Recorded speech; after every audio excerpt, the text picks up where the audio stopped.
I wasn't afraid. I've stared down mad dogs, killers and rats, twice the size of my cat, but the plague didn't care about bravery. I felt its presence all around us, an invisible predator that had turned this great city into a tomb. When we arrived at the Albrights' house, it was imposing. Shutters were nailed over the windows. The front door was barricaded. Only the servants' entrance was open. The stench of fear and death hung around it like a shroud. The boy who'd sent for me jumped back when he saw me. "You must hurry," he whispered, eyes wide. "My brother, he's burning with fever. We think he has the sickness." I nodded. I didn't speak much. There was no point. All we'd be doing is trading guesses about what was happening and why. I don't believe in God, in magic, and especially not in luck. What I do believe in is work. I set the dogs down in front of the servants' entrance, letting them sniff the air. Their ears perked up, their tails stiff. They understood. This was a kill order.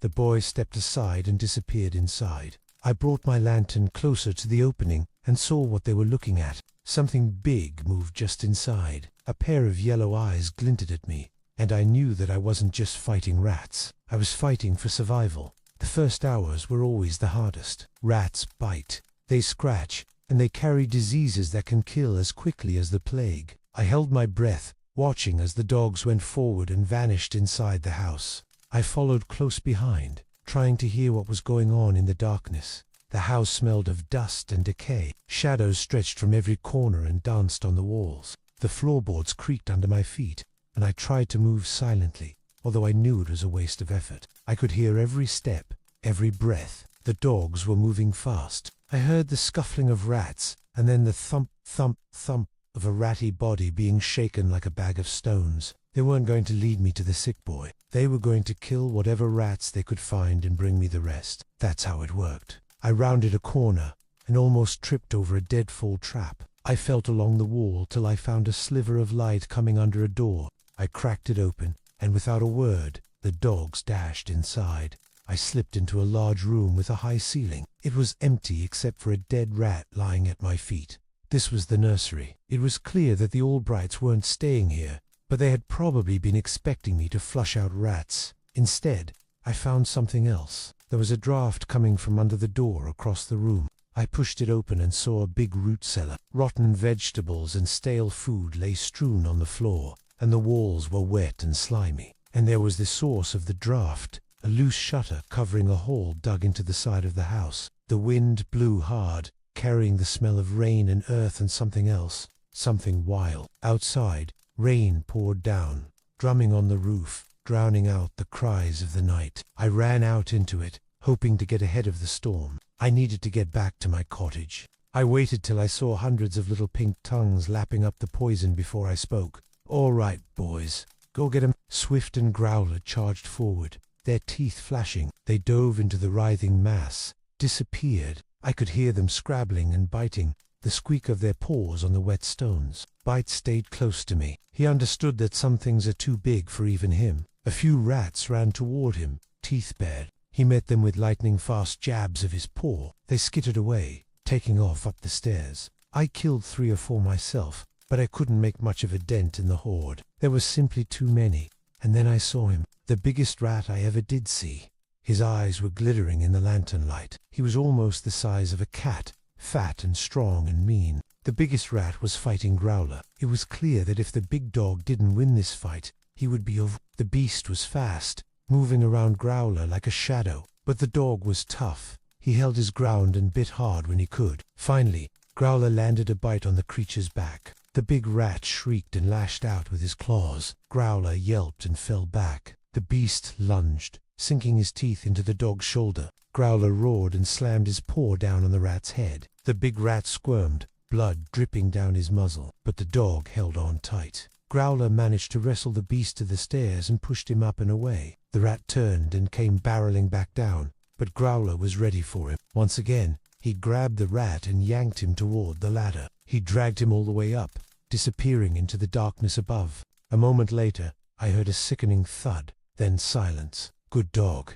He must have broken the big rat's neck. I descended into the cellar. There was nothing left of the herd, but a few skittering stragglers. The rest had vanished. Either they had fled, or worse, they were hiding, waiting to strike. One felt a sudden chill. The air was thick with the smell of decay and death. Was this the source of the plague? The sick, unseen thing that haunted my nightmares? If so, it wasn't here anymore, and I was starting to feel very uneasy. What had happened to the rats? Why had they fled? Growler came bounding down the stairs. He was limping a bit, but he shook himself and trotted over. "Good boy," I said, scratching behind his ears. But he suddenly stiffened, ears perked, and let out a soft growl. Something else was down here with us. I felt a prickle on the back of my neck. This cellar was wrong. It should have been littered with dead rats, but it was almost pristine. The only sign of the invasion was a scattering of droppings and gnaw marks. Where had they all gone? I called out, "Hello, is anyone down here?" My voice echoed back at me. I couldn't see anyone, or anything. I felt something brush against my leg. I jumped and spun around. Nothing. I shone my lantern everywhere. Nothing. Only the thick, suffocating darkness. But then I noticed something strange. The faint outline of a face in the mud on the far wall. It was gaunt, bony, terrifying. And as I watched, it seemed to grow. I stumbled back, tripping over the uneven stones. I fell hard on my hands. The lantern rolled out of my grasp and clattered onto the floor. With a sickening crunch, the glass shattered and the flames sputtered and died. The cellar was plunged into absolute darkness. The face on the wall loomed closer. It seemed to pulse and writhe. Then a horrible voice rasped in my ear. "You can't stop us, Ratcatcher. You can't save your world." I screamed and scrambled backward. The voice laughed, a sound like nails on a chalkboard. And then I saw them, dozens of glowing eyes peering at me from the shadows. They were coming for me. I don't remember how long I ran, but I kept hearing those mocking laughs behind me. Suddenly I felt a sharp pain in my leg. I fell and looked down. A rat, its eyes gleaming, was sinking its teeth into my flesh. I kicked out at it, and it darted away. I got back on my feet and ran faster, but I couldn't shake them. They were everywhere, pouring out of the walls, swarming over me. I felt more bites on my arms and hands. I could hear my own screams echoing around me. I was lost in a nightmare, trapped in a pit of writhing, biting rats. When I finally woke up, it was to the sound of voices. I opened my eyes. I was lying on the floor in the cellar. Above me, Master Albrecht was staring down, his face pale. "You're alive," he whispered. "The dogs, the traps, they all failed. I thought you were dead." I sat up, dazed. What happened? Why aren't the rats attacking? He looked down at my torn clothes and the gashes on my arms and legs. "You're lucky you survived. Most people don't. They succumb to the fever." He helped me to my feet. "I think," he said slowly, "that the plague has claimed you." I looked down at my hands. They were covered in rat bites. Some were new, but others had already started to turn black. I knew right then that the real horror wasn't down in the cellar. It was coming for me now, back in the mansion. While the dogs panted happily, having done a job well done, I burned piles of the dead rat, trying to sanitize the yard, but it was useless. The plague was in me. Fever, aches, and chills. Then the rats began to crawl under my skin, biting and tearing at my insides. I was burning with a fever when I saw them. Thousands of rats dancing in my mind's eye. I was surrounded by a pack of hungry wolves, their eyes gleaming in the darkness. I could hear their hot breath on my neck, smell the stink of their fur and blood. They closed in, their teeth like icicles, ready to rip me apart. I could only scream and thrash, helpless and alone. And then they descended on me, a ravenous horde that knew no mercy, tearing my clothes and flesh. The stench of rotting meat filled the air as they feasted on my wounds. I crumpled to the floor, shivering and weak, unable to fight them off. The vision ended and I gasped, sitting up in bed. The room was spinning. I was drenched in sweat, my heart pounding like a drum. I stumbled to the window and stared out. Outside, a swarm of rats were gathering in the street below. I could hear their squeaks and scrambles, feel their evil presence seeping into my bones. They were outside my window, inches away. I turned and bolted, slamming the door behind me. But it was pointless. The rats were everywhere, inside my head and in the walls. They scratched and clawed, their little faces twisted with hate. No matter how I fought, I couldn't get rid of them. The plague had taken root and it was spreading fast. All I could do now was wait for the inevitable. I collapsed on the floor, defeated. Maybe I had been too cocky, too sure of myself. I had hunted rats for years and never felt this kind of dread, this certainty of total defeat. And now I was paying the price. I am the rat catcher, a monster hunter who kills the things that go bump in the night. People pay me to clean up their filth and death, to take away the things that go bump in the night and kill the things that go bump in the night. When I arrived at his house, the smell of death was already overwhelming. I felt sick with each snap. I started losing track of time. Swift yelped as a rat bit her ear. It was a throne room. I had found the source of the infestation, and rats were still pouring out of it. "There," I yelled, pointing with my stick. The nest. Growler saw it. He plowed a path straight for it. A deep, ringing silence. The only sound was my dogs panting. The cellar floor was a sea of dead rats. We had won. The fortress had fallen. My victory in that one house felt so small compared to the tragedy consuming the city. And if you want to see more of these forgotten stories, smash that subscribe button and ring the notification bell. And tell us in the comments, what grim, crazy, or dangerous historical job should we explore next? We were fighting a war against an enemy we didn't understand. We didn't have science. We just had our dogs, our guts, and a desperate hope that if we hunted the darkness, we could bring back some light. But when the enemy might not just be the rat you can see, but the sickness on the air you breathe, how can you ever know if it's enough? I had won a single battle, but the plague was still winning the war.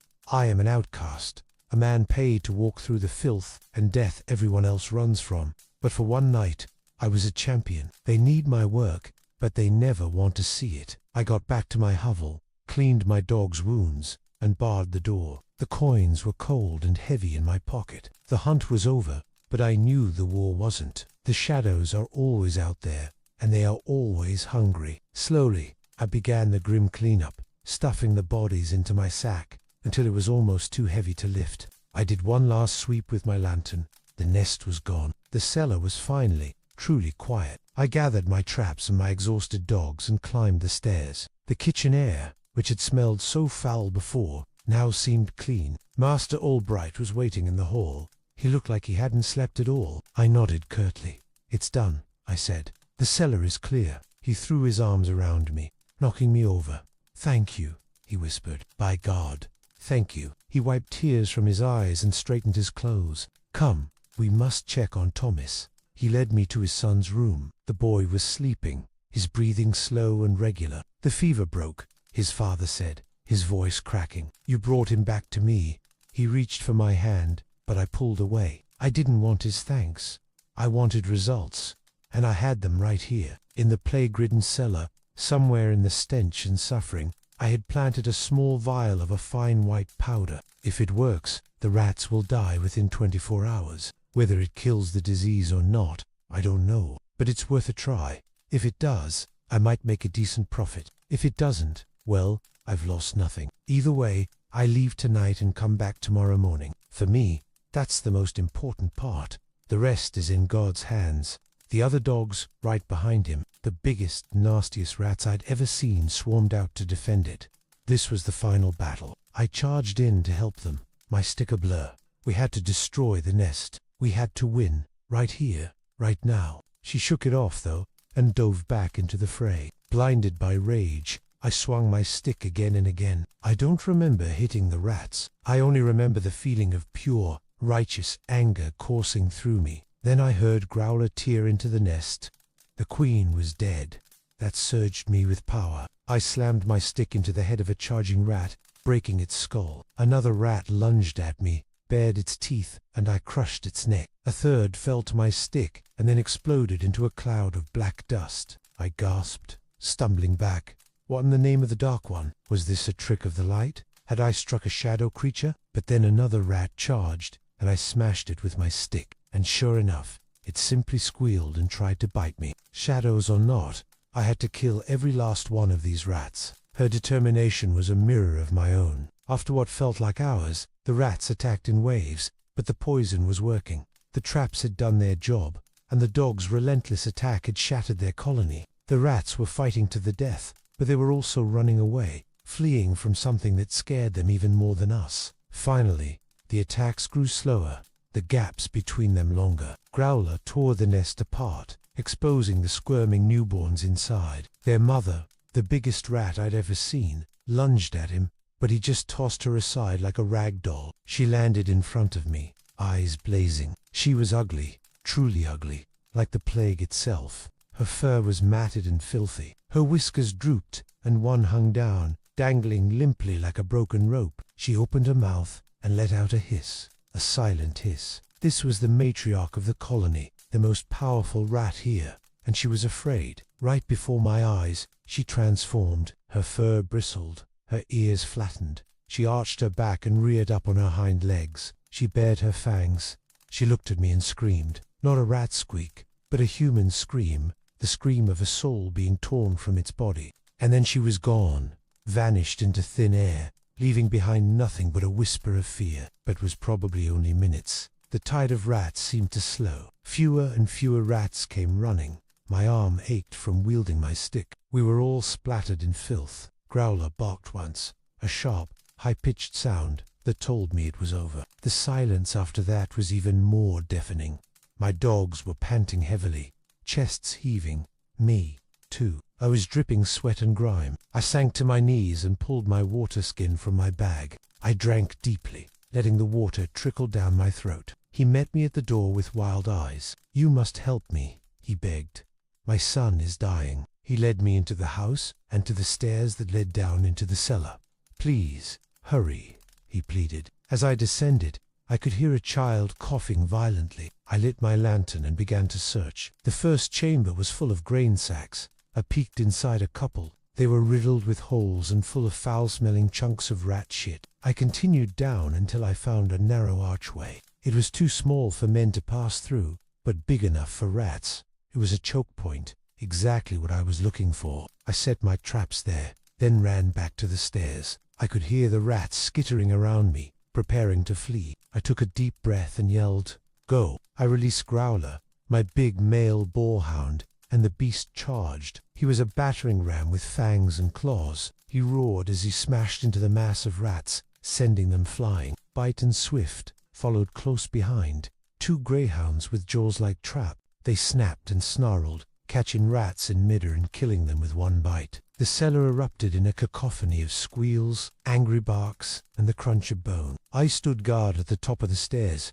my stick at the ready, smashing any rat that tried to run up into the house. They were a tide of filth, and I was the wall holding them back. There is no greater bump in the night than the plague. One day, Master Olbricht, a rich merchant, sent for me. All around me, the dogs were a whirlwind of violence, but the sheer numbers were insane. Then I noticed something. In the darkest corner of the cellar was a massive nest made of rags, straw, and garbage. For a moment, everything was a blur. The fight at the nest was a nightmare. We were outnumbered 100 to 1, maybe more. The last few defenders were quickly dispatched, and then silence. I left as the sun came up. The death carts were already making their rounds. Now listen closely, because history is filled with insane jobs like this.